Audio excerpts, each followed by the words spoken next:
In this video, I will discuss one type of heel used in hand knit socks, the short row heel. This is a video in my sock knitting series. Be sure to check out my other sock knitting videos. I'll link the playlist at the end. If you're a subscriber, welcome back. If you're new to my channel, welcome. I'm happy to have you here. If you enjoy this video, please give it a like and consider subscribing.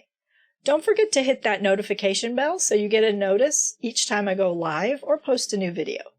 If you'd like to play along and try this heel out, there's a tutorial pattern linked in the description box below. Be sure to work the homework first so that you can work this sock heel. A short row heel is great because it can be used in cuff down or toe up socks. The most basic of these heels are worked over half of your total number of sock stitches. A decreasing set of short rows are worked until about 1/3 of your total heel stitches are left unworked in the center.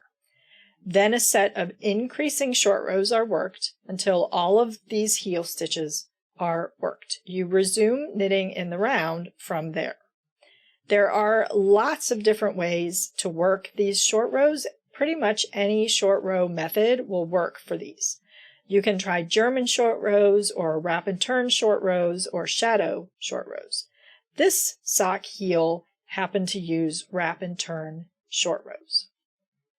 This type of heel has a very shallow heel diagonal measure from the apex of the back of the heel to the instep.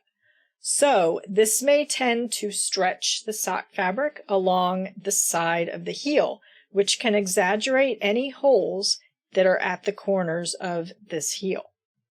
In another video, I will demonstrate a way to help mitigate this stretching in short row heels. One of the great benefits of this type of heel is that it is worked independently of the rest of the sock.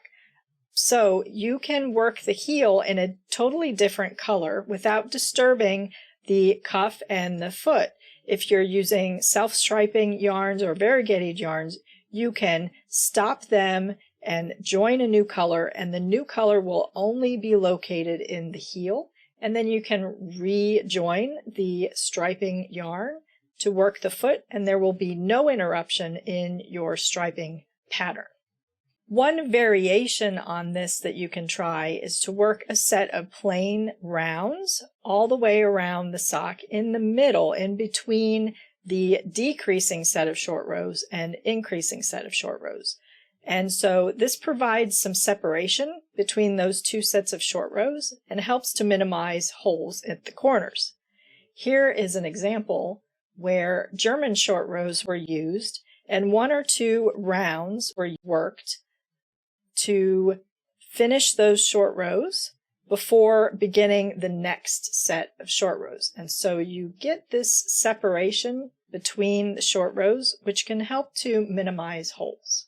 This method won't work if you are using the contrasting color, because you will end up with that contrasting color coming up into your instep for those 1 or 2 rounds, and so it will interrupt your striping if you're using self-striping yarn. This does give a little more curve to the back of the heel so that it's not quite as pointy as well. Give this heel a try. There's 2 types of short row heels in the tutorial pattern linked in the description box below. So that's a short row heel for hand knit socks. Be sure to check out my other sock knitting videos. The playlist will be linked at the end. I hope this was helpful. Don't forget to like and subscribe, and thank you so much for watching.